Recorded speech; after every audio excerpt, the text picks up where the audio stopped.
ఎత్తుకు పై ఎత్తు.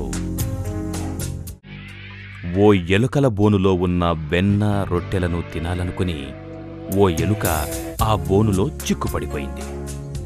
బోనుమూత పడిపోవటంతో బయటికి ఎలా రావాలో దానికి అర్థం కాలేదు. ఇదంతా గమనించిన ఓ పిల్లి తనకా రోజు మంచి ఆహారం దొరికిందని తనలోనే తాను సంబరపడిపోతూ బోను దగ్గరికి వచ్చి, మిత్రమా, కంగారు పడకు.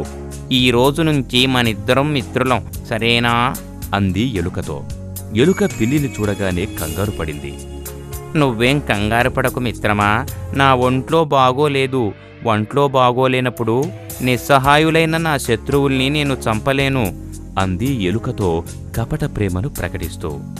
నీ వ్యక్తిత్వం వెలకట్టలేనిది మిత్రమా అంది ఎలుక పిల్లితో.